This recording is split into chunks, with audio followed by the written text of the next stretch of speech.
Coming up, we hear from a model student and principal about the recent reinforcement of the handbook's policies. Students complain about the dining options in Model's cafeteria. How is Mr. Kasiak's absence affecting his 8th grade history class? Students express themselves in the form of self-portraits in Dr. Edwards' Art 1 class. And did Adam Sandler visit Model Lab? Find out today on MBN.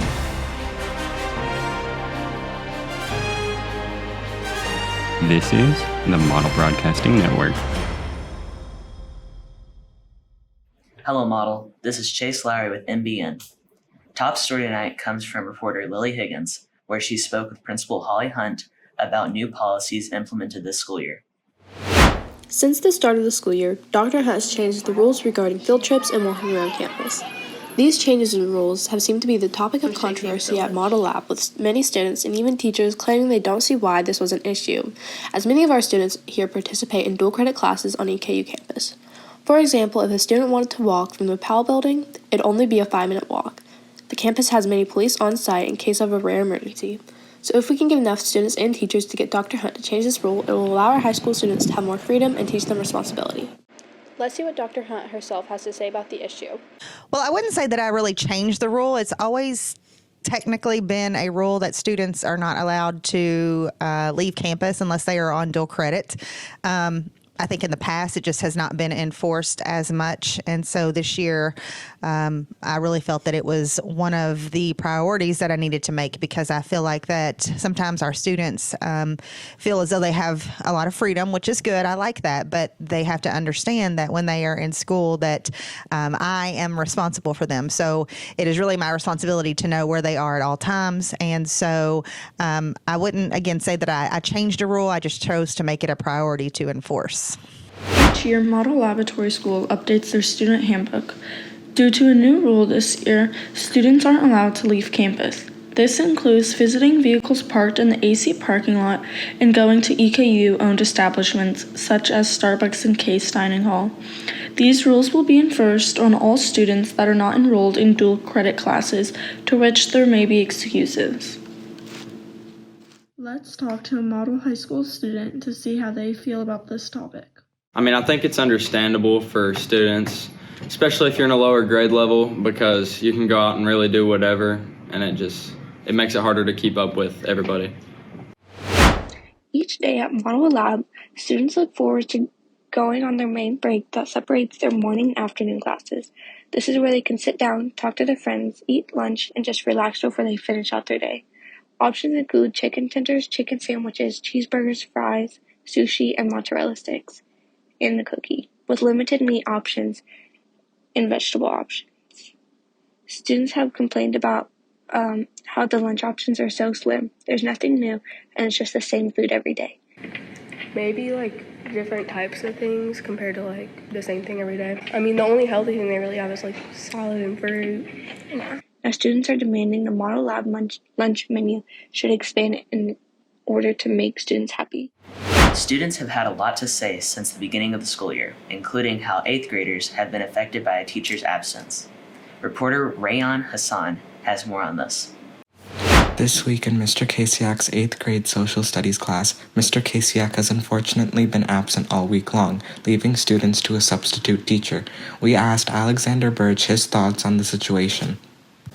I've actually been hearing a lot of conspiracies and little rumors about him lately, but the school did get an email about why is that, which is medical leave. But personally, I think he might be trying to cover something up in his personal life. Although I don't want to really conspire about a teacher. But just in general, this whole situation has been really weird because of all the rumors that's happening. I've never really had a teacher be out like this.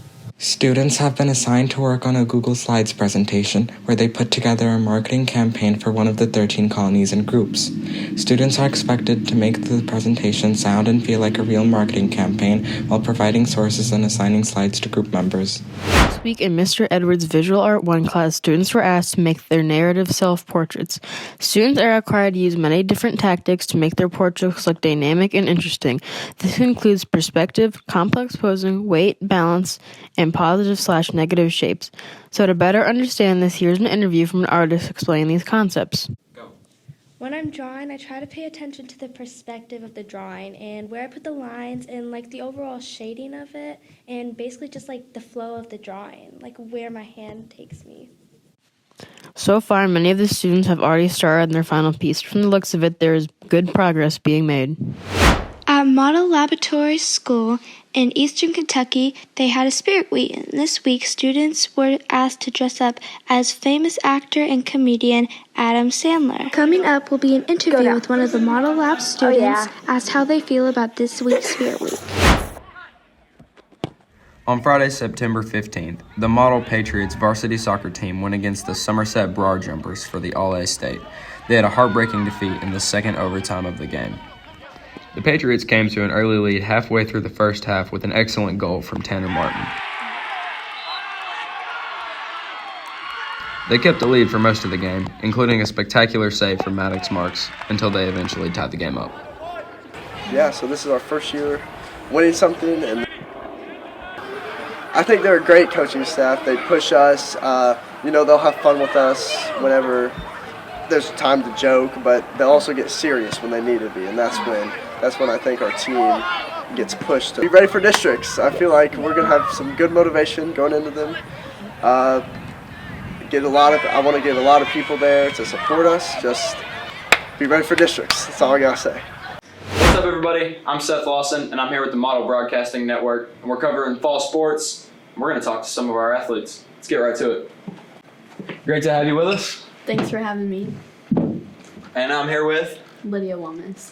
All right, Lydia. So tell me, do you think that you're going to be playing volleyball anytime after high school, maybe at a collegiate level? I just want to play high school sports. I just want to focus on my academics more in college. Yeah, that's understandable. And this year, y'all made history. Yes, we had the most model wins in model history. Now that's an accomplishment in itself. And it's great to see something like that happen.